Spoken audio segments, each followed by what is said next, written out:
Morning.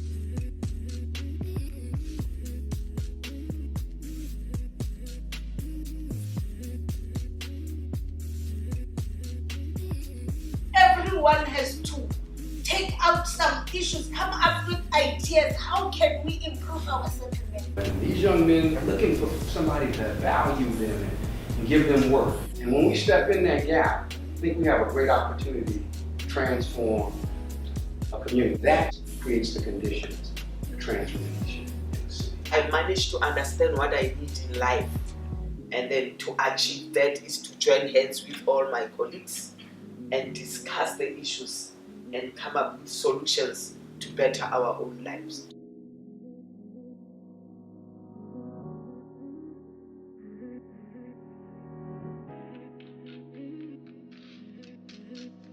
The collaboration has really grown to include things like doing collaborative action research and mapping and supporting the on-the-ground work. And we see, hopefully, to build that out to the broader SDI network.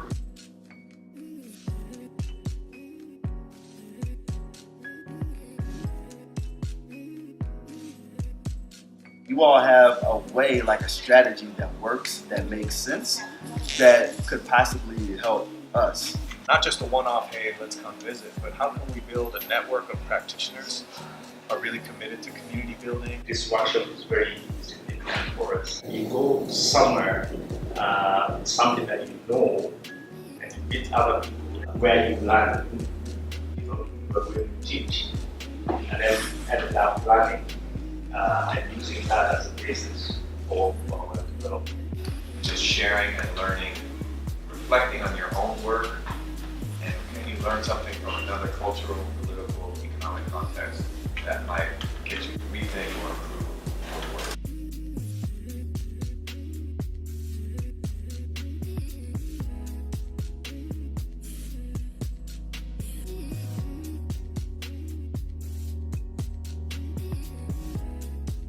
When we joined the SDI family, it was out of the threat of eviction. So it's your problem that forces you to join others. We agree that let's use data collection. Let's go out there, collect our own life. Let's go out there, collect our own information. With the Urban Poor Fund, we said, I'm the part, I have the voice in this organization. We create the data that will allow us to prioritize the needs when it comes to our community development. It's a model that the government system doesn't actually know how to handle. That they don't have a system yet that can comprehend what we're showing them. And this is the difficult nature of our work. We trailblaze, and then we need to help them figure out, okay, so how do we actually give people in that situation an opportunity to own? We challenge them, and then we say, okay, let's work it out together, and then we can try and scale it up.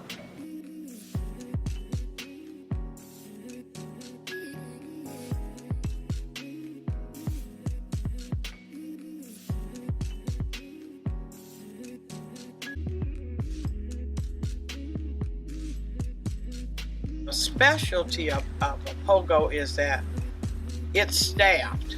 Most parks you don't see staff. You want people to be able to, feel that they're a part of something. Yeah. And it was built by the community. All of us are community members. So that's one way, if you're gonna build anything, you build it from the inside out, not the outside in. And this park not only brings people together,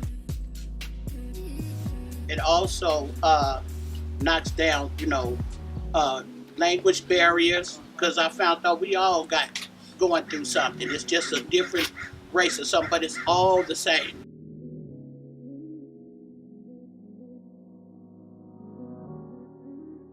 Maybe you got something that's going on that you could support me with or give me an idea. That's the way we work around here as well. So everything is just a unit, and it's a beautiful thing.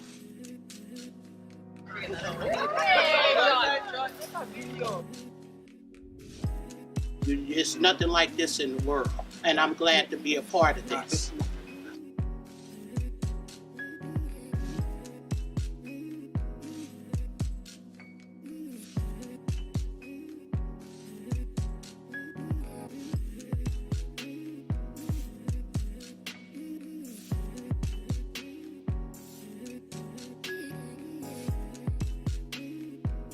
We started at a time when Richmond wasn't the Richmond that it was today, and young people were seen as deficits and not assets. When we sat with young people in a circle just to dream about their future over a decade ago, how difficult it was for young people to imagine themselves in that future. What are the systems, practices, and policies and relationships between all those that we need to shift? Our work is to show up with love and also rage, righteous rage and anger.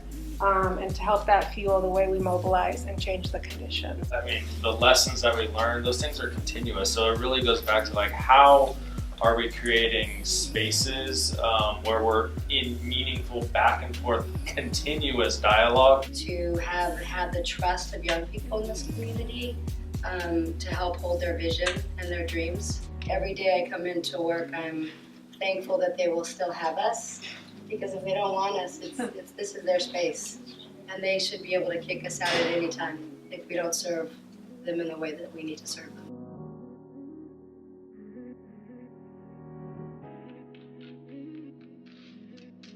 I want to welcome all of you here today, especially our international guests from Kenya and India and South Africa. Our services, our municipal services, touch every aspect of health for our residents. And that was an important relationship for us to understand. Your zip code is more important than your genetic code, which means that you may be a person who is genetically inclined to be healthy and have a long and healthy life.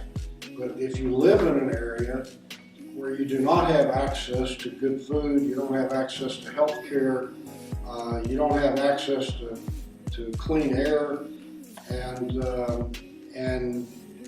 you don't have access to a safe environment, then you're not going to have a long and healthy life. The epiphany for me was the transition that said, we're not just looking at quality of life, we're looking at quality of health. And we were fortunate enough then to institutionalize that.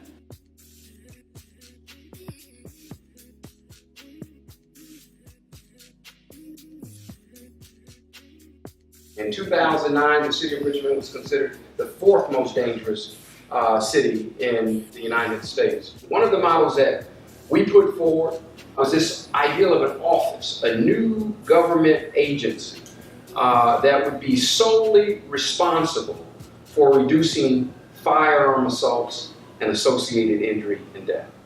What about creating a fellowship for young men who are involved in urban gun violence? What the city has allowed us to do is just love our community. So we get to go out there and just let them know that not only does the city of Richmond care about you, but individually, each outreach staff member is empathetic.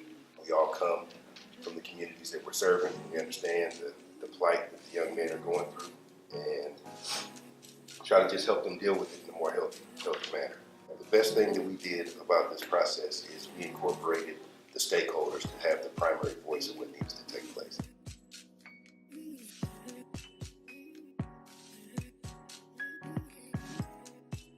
We support youth between the ages of 14 to 24. We have a restaurant, we have a landscaping operation, as well as a facilities maintenance operation, and a multimedia production studio. We provide job readiness support for all of our young folks in the program. Something that's like premier to Youth Uprising is our social enterprises. And so we actually have businesses on site that we use to generate revenues that goes into our general operating budget. I also started as a youth member, and then I was provided a job here through the summer program. A key component of a social enterprise is that you hire indigenously. So you hire youth 16 to 24 in the community to help work. So not only are we bringing them in, we use it for a way to where we can come in and train and get them prepared to go out and work outside of YU, and we provide all that training inside. Get the youth in so they can get a job, so that they can further their career. And so it's a stepping stone into the real world. Everything that we do for the most part is through our ability to collaborate. So that's with us collaborating with the county government, county agencies, with our city government as well too, even with our health institutions.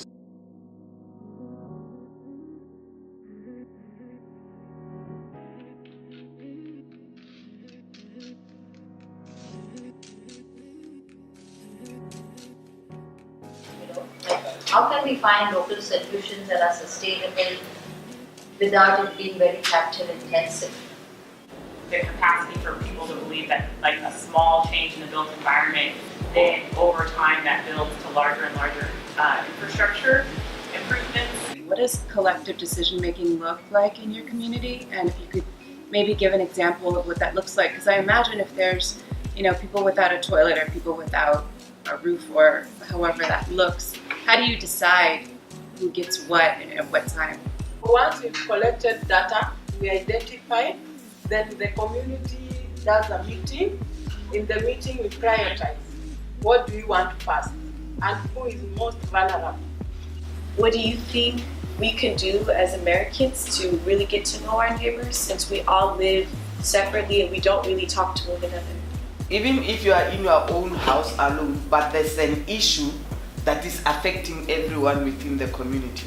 And that issue can be used as an agenda to bring the people together and say, we are in this community, we are affected by this issue, what do we do? Because that's why we say in our organization, we are a problem and we are a solution. So the problem is with us, and there's no one who can solve our problem without us solving it. And if we leave our problem in the hands of another person, then we will never enjoy the results of the solution of that problem.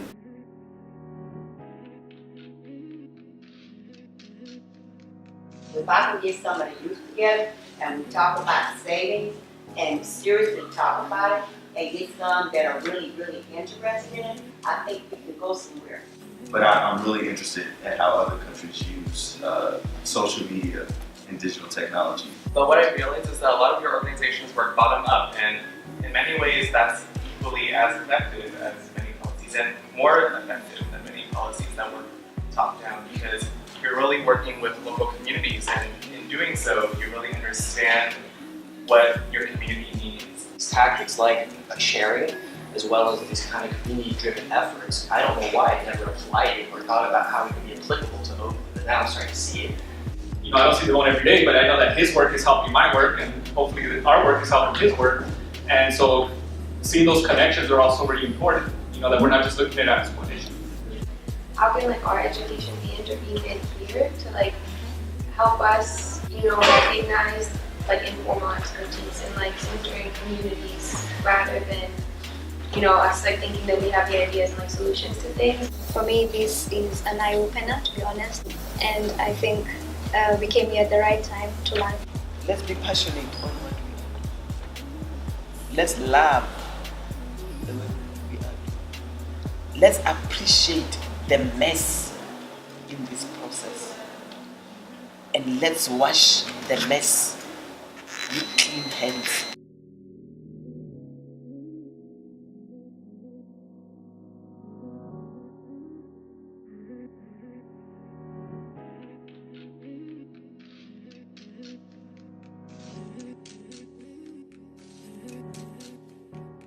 Sibeka istena singene endlini ngoba siyazenzela